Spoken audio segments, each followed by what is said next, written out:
It's a great honor for me to be here today, and thank you very much for the invitation.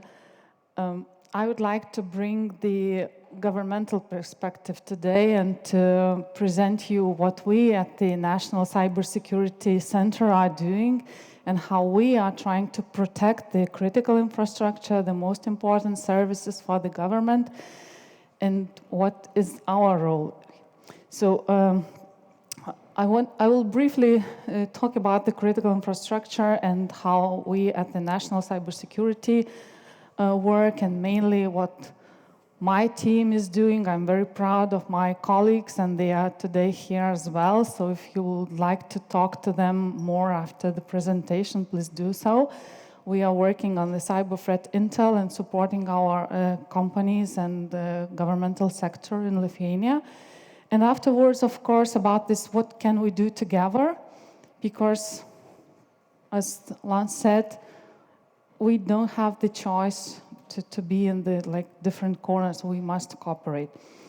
So critical infrastructure. Now, after the NIS directive, we call them essential and important sector.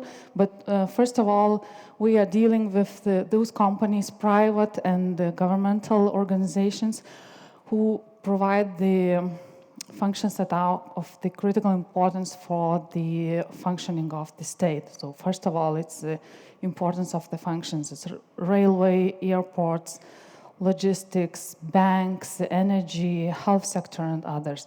And of course, companies who are providing the unique services. Maybe they are the only ones in the sector. That's also very important. I will talk later about how we are working. We have international team of experts, and we are in the unique situation because we managed to keep Ukrainian experts in our team, and we are getting direct information from them, direct cyber threat intel, and we are sharing with the community on a daily basis. Of course, it's obvious that the critical infrastructure is the most important thing, and then the war in Ukraine started. It was not only the military targets that they were targeted.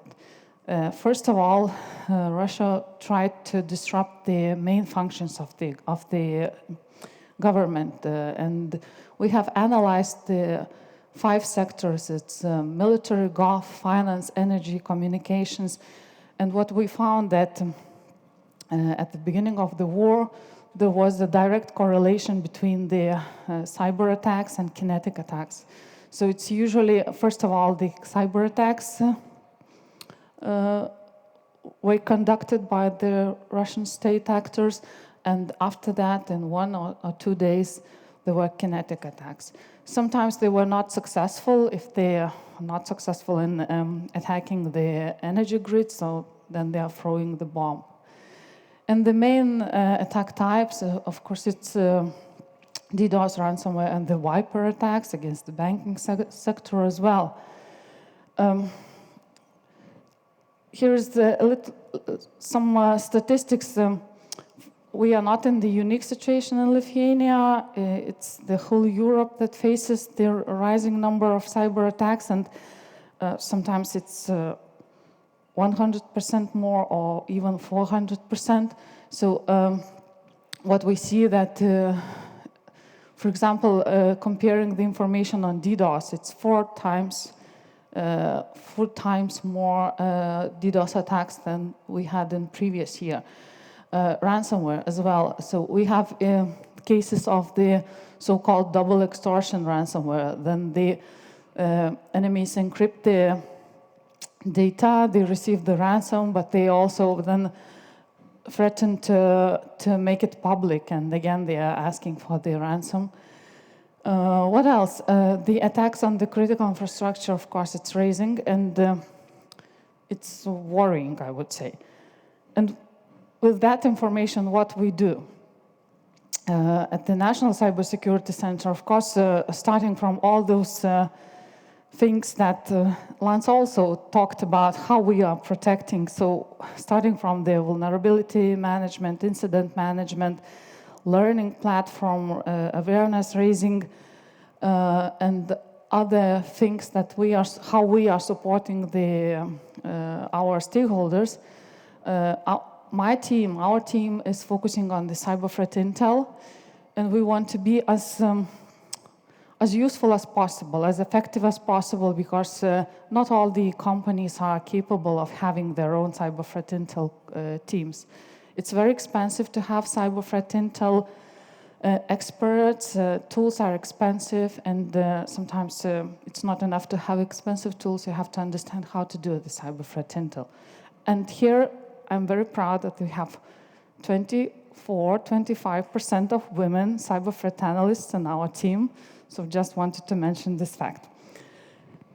So in total, we have 4 teams, one international, one national cyber threat intel, one team cyber threat active hunters, and I know that they are here. They can tell more how they are working, and the lab. We are doing software and hardware reverse engineering, and also looking for the threats. Our national team. We've built our new cyber threat intel capability only half a year ago. It's our new team, but they are already doing very important work. And we started from the informing our stakeholders about the leaked data, what we found in the different sources that we have. Of course, 3 main reasons. It's social engineering, phishing attacks, of course, malware, and the supply chain attacks. So we are checking information in different Intel platforms that we have, commercial tools, of course, open source tools. We are getting information from our partners, our direct partners. Of course, we are monitoring social media and dark web. And we are sending every day, we are sending a big amount of emails and information informing our stakeholders that your data or passwords were leaked. Now we are observing 700 companies in Lithuania, and with the NIS2 directive, we are planning that there will be about 2,000.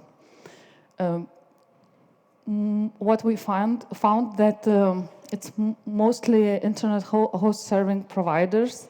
Their data is leaked very often, and banks are on the second place. This is the company's response cheat sheet, and the most important thing, what we are always saying to our customers, then you are getting our emails with the information that your data is leaked, don't panic. Because the first reaction is always panic. Then they are calling us and shouting or writing angry emails, because sometimes the companies, they don't know how to react. So first of all, to assess the information, if the data that was leaked is still relevant, if this data belongs to the company, to assess the scope and the impact. If it's, for example, the password of the just one user, or if it's the privileged user, system administrator, let's say. If it's the whole database or only one user. Then we recommend and ask the companies to find out how this leak happened. If there were any devices that lost control, or any breaches in the security policy, so to understand how it happened. And of course, the hygiene, I would say, to inform users to change passwords. So that was the main service that we are doing now. What else? Besides working with our external stakeholders and the critical infrastructure, we are also cooperating closely with our internal teams. We are supporting incident managers. We are enriching data with IPs, hashes, and domains and other information to enrich the information on the incidents that happened in Lithuania. Talking about the plans for the nearest future, with those 2,000 companies that will be included in our platform according to the new law on cybersecurity, we are able to provide information on the specific threats, specific CVEs, if we know the tech stack of the company. So our aim, as I've said before, is to be as useful as possible and to help those companies to be more resilient. We are also informing about the phishing attacks. If something happens, and usually it's Lithuanian Post, that attackers are pretending they like using these phishing campaigns, so we are able to inform the stakeholders. And of course, the supply chain, the third parties. If the critical infrastructure informs us about their supply, their third-party suppliers, we are able to check them and to assess the threats coming from them. One thing that I wanted also to stress, we are working closely with our Central Electoral Commission. We are always monitoring the situation when we have elections, and we had few this year. And here we cooperate with our partners. Danielius, I guess you're here, our head of EU Cyber Rapid Response Teams. The team is working always during the elections, monitoring situation, and we also participated in Moldova, in mission in Moldova during the elections there, and helped to protect them. The region, researching the region. I wanted to present this very much for you. Then I mentioned that we have 4 teams. One of the team is international team of experts. It was established about 3 years ago, like Lithuanian and US initiative, Cyber Threat Assessment Cell. Then Ukraine, Georgia joined. Last year, Poland joined. And this year, we have new member, Czech Republic. This team, as I've mentioned, we are in the privileged and unique situation because we managed to keep Ukrainian experts even during the war, and we are getting direct information from them. This team provides daily reports with the daily situational awareness information and information on the cyber attacks in Ukraine. So we are closely following what's happening there. We are also following the EU region and NATO as well, and sharing this information with our partners, those 6 countries, and sharing with our stakeholders. We are sharing this also on the Malware Information Security Platform, and if you are there, so probably you are getting this information as well. What else? We are also preparing the weekly reports. It's more for the strategic level for our government. And we are digging deeper into the specific topics. We've already produced 3 Ukrainian lessons learned studies and some good lessons that we've already learned, and we are now implementing it in Lithuania. For example, cooperation between the military and society, training together, creating the channels of communication between the military and society, and we are very proud of that. Also, this year we were digging deeper into the Baltic Sea region, the critical cyber threats for the critical infrastructure in the Baltic Sea region. Also, we wanted to help our companies to recognize cyber threats coming from China. It's like in medical terms speaking, we've provided the list of diseases and the list of medicine. We've worked according to MITRE attacks and provided very, very practical recommendations for the companies. This year and next year, we are thinking on the analysis of the cyber threat actors landscape, so the interconnection and relations, how they are working and changing, how state actors are using the non-state actors. Of course, we are always mainly working with the state actors, and we are facing attacks from Russia is number 1, but it doesn't mean that China is not interested in Lithuania. So these are our plans. And what I've mentioned that we are cooperating very closely with the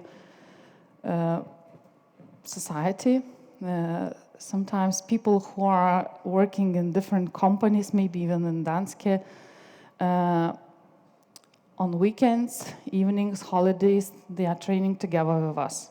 So maybe even some of you are already participating in Amber Mist or Lock Shields exercises. So I'm flagging that for the next year we will also be forming the teams.